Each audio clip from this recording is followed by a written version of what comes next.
안녕하세요. 법무민 로얄의 안동화 변호사입니다. 우리 민법에서는 상속인이 상속받을 수 있는 권리 의무의 비율인 상속분을 법으로 정해놓고 있습니다.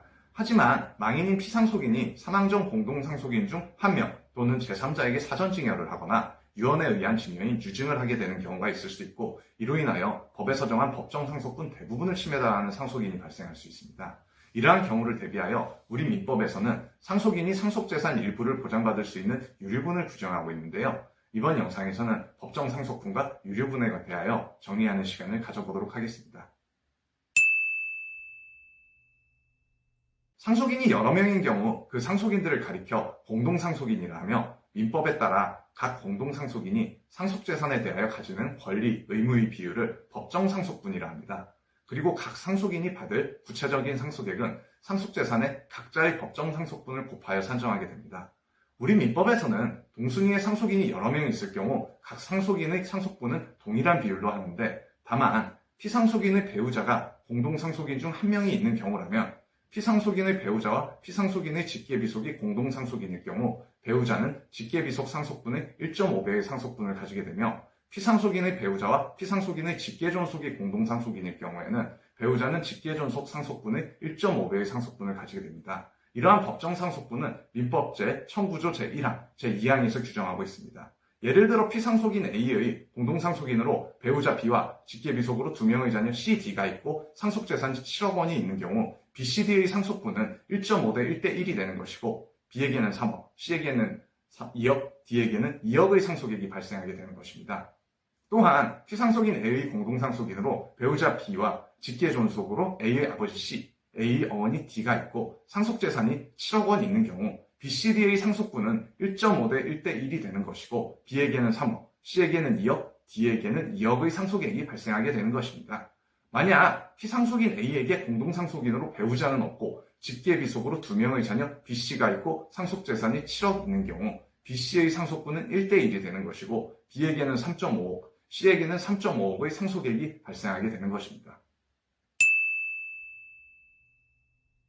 유류분이란 피상속인의 사전증여, 유증으로 인하여 상속인의 최소한의 상속분이 침해되는 경우 일정 비율을 법으로 보장받도록 하는 것으로서, 이때 상속인이 보장받을 수 있는 일정 비율을 유류분이라 합니다.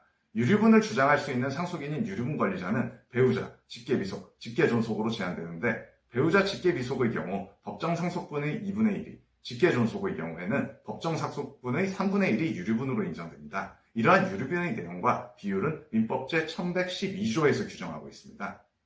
피상속인 A의 공동상속인으로 배우자 B와 직계비속으로 2명의 자녀 C, D가 있고 상속재산이 2억 1천만 원이 있지만 A가 A의 재산 전부를 이 장학재단에게 준다라는 내용의 유언을 하는 경우를 가정해 보도록 하겠습니다.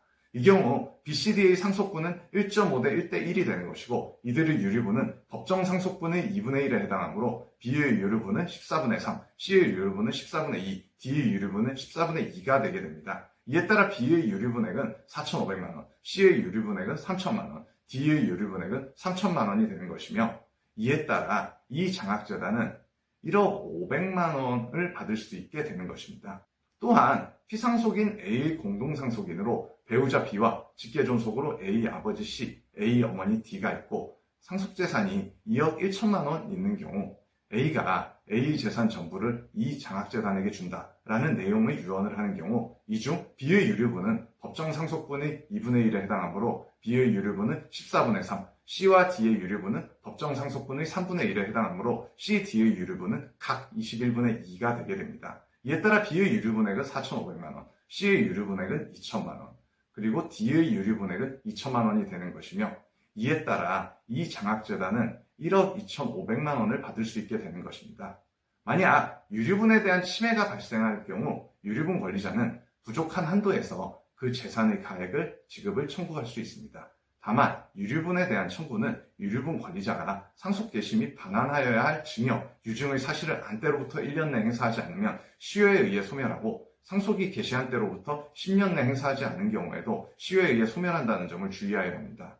이에 대해서는 민법 제1115조와 제1117조에서 규정하고 있습니다.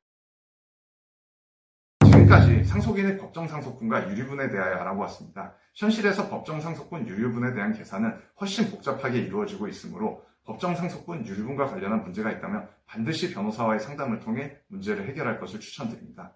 법정 상속분 유류분과 관련한 더 자세한 내용과 관련 사건 성공 사례들은 법무법인 로얄 안동화 변호사의 블로그에서도 확인하실 수 있습니다. 더 많은 법률 정보로 찾아뵙도록 하겠습니다. 감사합니다.